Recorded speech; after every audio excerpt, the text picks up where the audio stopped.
Generation gap हा काही नवीन नाही आहे. प्रत्येकच मागच्या पिढी आणि पुढची पिढी यांच्यामध्ये संघर्ष हा होतच आलेला आहे आणि इतिहास साक्ष आहे. त्याशिवाय काय क्रांती झाली? क्रांती म्हणजेच मोठा बदल, आणि हा मोठा बदल तेव्हाच घडून येतो जेव्हा पुढची पिढी जास्ती ॲक्टिव्हली काहीतरी वेगळं करू पाहते. जे आत्तापर्यंतचे जे कोणी केलेलं नाही आहे असं काहीतरी जेव्हा ती पुढची पिढी करते तेव्हाच क्रांती घडून येत असते. आणि त्यामुळे यांना विरोध करणं तुम्ही बंद करा. सध्याचा जमाना हा डिजिटलचा आहे. काळ आणि तंत्रज्ञान समजलेली एक अत्यंत हुशार पिढी सध्या 17 ते 25 या वयोगटामध्ये हे कार्यरत आहे आणि त्यालाच जेन झी असं म्हणतात. तर काय आहे या जनरेशनचा अर्थ, काय आहे त्यांची उद्दिष्ट, काय आहेत त्यांचं मेंटॅलिटी कशी आहे, त्यांची मानसिकता पाहणं किंवा त्यांच्या सवयी, तर याबद्दल आज आपण या व्हिडिओमधून संपूर्ण माहिती जाणून घेणार आहोत. तर 1965 ते 1980 पर्यंतचा काळ हा जेन एक्स किंवा जनरेशन एक्स समजले जायचा. त्यानंतर म्हणजे 85 पासून साधारणपणे 1995 किंवा 97 पर्यंतचा कालावधी जो होता, या संपूर्ण पिढीला त्यांनी नाव दिलं होतं की जनरेशन वाय, यालाच आपण मिलेनियल असं सुद्धा म्हणू शकतो. तर यानंतरची पिढी जी आहे ते 1997 पासून 2010 पर्यंतची जी पिढी आहे त्याला जनरेशन झेड असं म्हटलं गेलं. सध्या ही मुलं जी आहेत ती 15 ते 25 या वयोगटामध्ये आहेत. आता 1997 जरी त्यांनी म्हटलं असलं US मध्ये, तरी आपण 2-4 वर्ष पुढे, कारण आपल्या जनरेशन आपल्या भारतातील संस्कृतीप्रमाणे आपण ही पिढी थोडंसं 2000 ते 2010-12 पर्यंतची पिढी असं समजायला हरकत नाही. तर ही पिढी सध्या एकदम तरुणाईमध्ये आहे.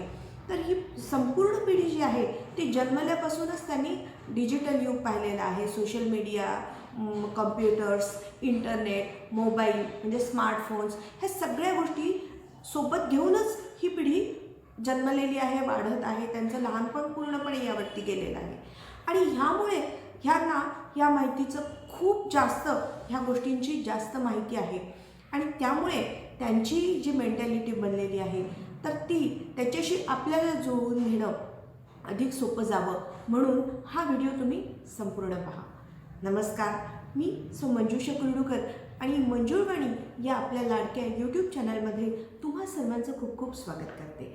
आपल्याला माहीत आहे की काही वेगळ्या विषयांवरती व्हिडिओज घेऊन मी नेहमीच तुमच्यासमोर येत असते आणि अशाच पद्धतीने आता तुम्हाला वाटेल की हे काय जेन एक्स काय, झेड काय, वाय काय, आणि त्याच्याशी आपल्या रोजच्या जीवनामध्ये आपल्याला काय फरक पडणार आहे आणि आज आपण ह्याच्याबद्दल जाणून घेण्याचं काय गरज आहे.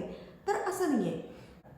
तर ही पिढी सध्या ह्या तरुणाईमध्ये आहे. आपल्या सर्वांची मुलं साधारणपणे याच वयोगटामध्ये येतात आणि त्यामुळे आपल्याला यांच्यातील जर जनरेशन गॅप थोडासा कमी करायचा असेल, त्यांच्याशी सुसंवाद वाढवायचा असेल, तर त्यांचे जे काय बिलीफ्स आहेत, त्यांचे जे काय उद्दिष्ट आहेत, जगणं कसं आहे त्यांचं, ह्याबद्दल जर आपण थोडंसं माहिती करून घेतली तर आपल्याला त्यांच्याशी सुसंवाद साधणं खूप सोपं जाईल आणि म्हणून आज आपण हा व्हिडिओ पाहिला पाहिजे.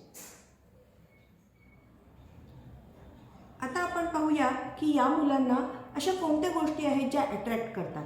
तर यांना फ्रीडम खूप महत्त्वाचं वाटतं. कोणत्याही प्रकारची बंधनं या मुलांना आवडत नाहीत.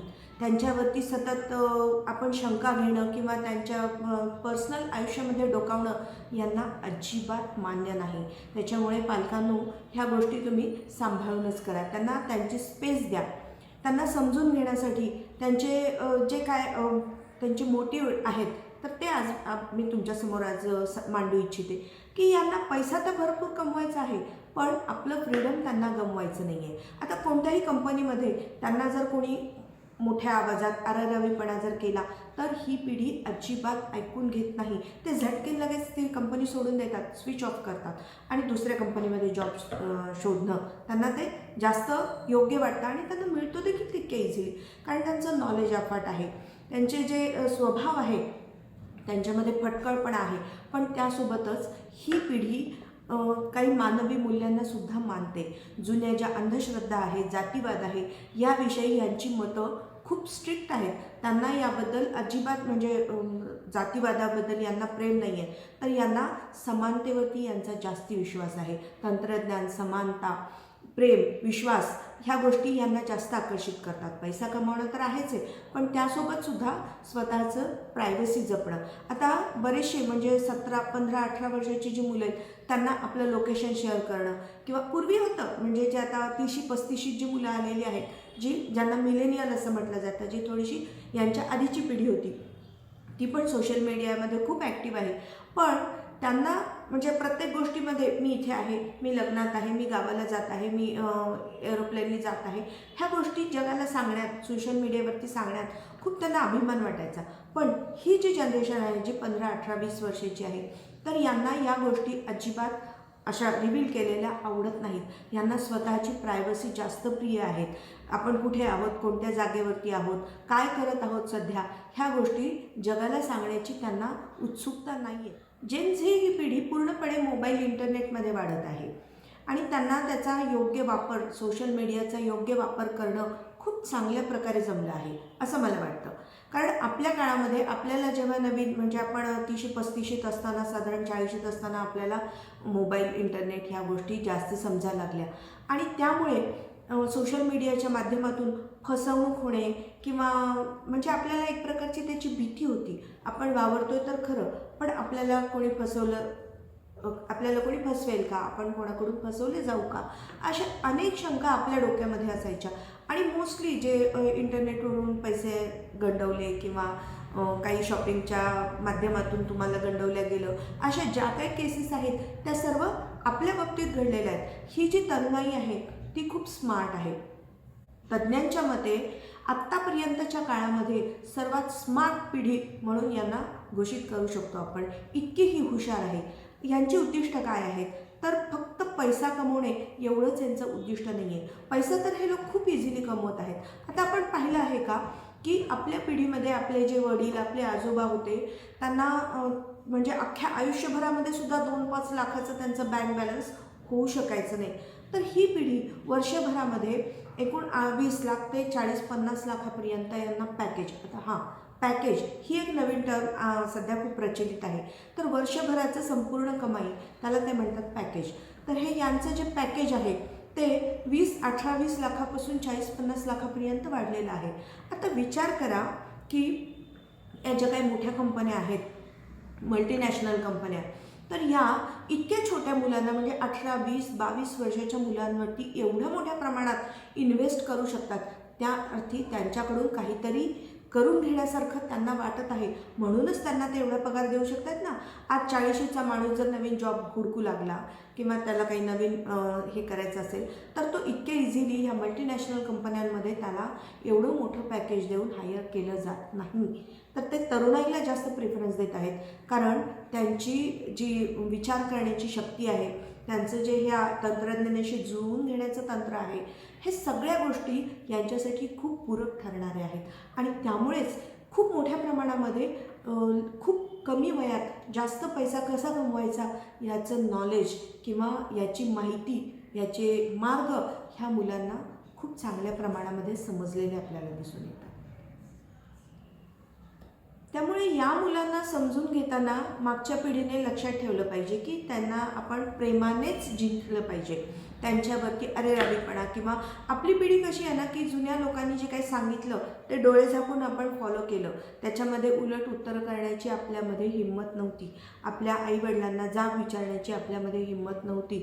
पण सध्याची पिढी मोकळेपणाने जाब विचारू शकते. ते इझिली म्हणजे फोटोमध्ये सुद्धा तुम्ही पाहिलं असेल की सध्याची पिढी इझिली वडिलांच्या, आईच्या खांद्यावरती हात टाकून उभी राहते. त्यांना मैत्रीचं, मित्रत्वाचं नातं हे आपल्या पॅरेंट्ससोबत जपणं जास्त योग्य वाटतं.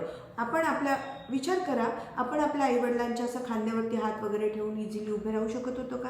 आपली नजर मिळवायची सुद्धा हिंमत नव्हती. आपल्याहीपेक्षा आधीची पिढी आठवून बघा की त्यांना तर म्हणजे वडील या दारातून आले की मुलगा या दारातून पटकन घराबाहेर जायचा, अशी पद्धत होती. कारण वडिलांच्या समोर बोलणं तर सोडा, काही मत व्यक्त करणं तर सोडा, समोर नजर मिळवायची सुद्धा त्यांची हिंमत नसायची. अशा पद्धतीचं वागणं होतं. पण सध्याची पिढी मोकळेपणाने वागते. आपलं म्हणजे त्यांचा राग, त्यांचा द्वेष ते जितक्या तीव्रतेने उघड करतात, तितकेच सोप्या सहज पद्धतीने ते त्यांचं प्रेमसुद्धा व्यक्त करतात.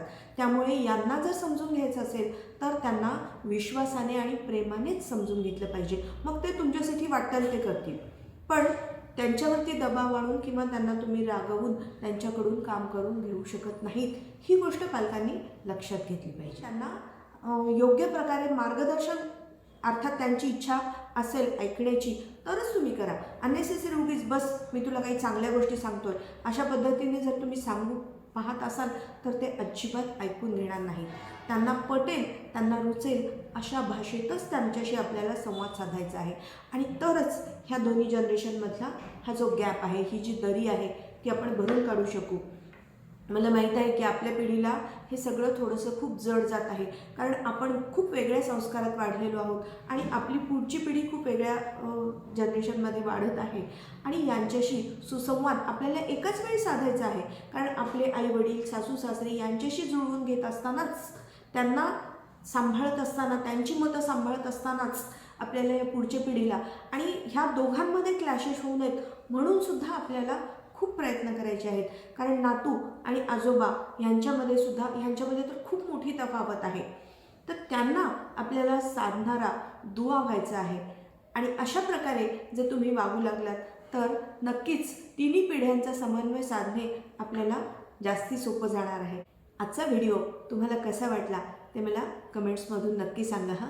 आणि अजूनही तुम्ही माझ्या चॅनलला सबस्क्राईब केले नसेल तर प्लीज सबस्क्राईब करा, कारण तुमच्या सबस्क्राईब करण्यामुळे मला मोटिवेशन मिळणार आहे आणि माझे 1000 जे सबस्क्रायबर पूर्ण करण्याचं माझं स्वप्न आहे ते लवकरात लवकर पूर्ण होईल. So please subscribe. थँक्यू.